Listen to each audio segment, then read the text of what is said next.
અષાઢી શું કહેવાય અમાસ છે, બરાબર? અમાસ.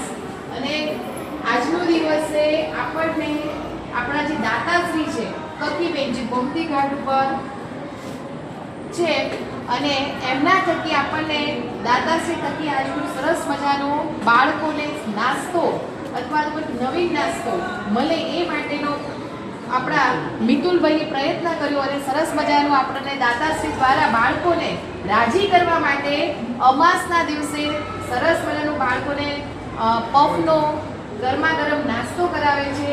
તો આપણે એમને ખૂબ ખૂબ શું કહીએ આભાર માનીએ અને એમનું જીવન પ્રગતિશીલ રહે, તંદુરસ્ત રહે, ખૂબ જ તંદુરસ્ત રહે, આગળ વધે, મદદફૂલ રહે, આપણને ભવિષ્યમાં આવો ને આવો આપણને સહકાર અને સાથ મળતો રહે એ માટે ખૂબ ખૂબ આપણે એમનો આભાર વ્યક્ત કરીએ છીએ.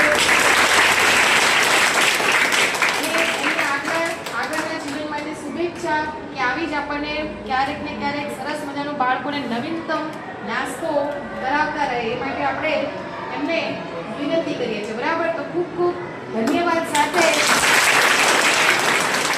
બરાબર. તો આપણે દાદાશ્રીનો આભાર વ્યક્ત કરીએ છીએ, સાથે સાથે આપણા મિતુલભાઈનો આભાર વ્યક્ત કરીએ છીએ, તેમના થકી મળે છે. તો ખૂબ ખૂબ આભાર અને જય સરસ. હવે આજનું આપણે મંત્ર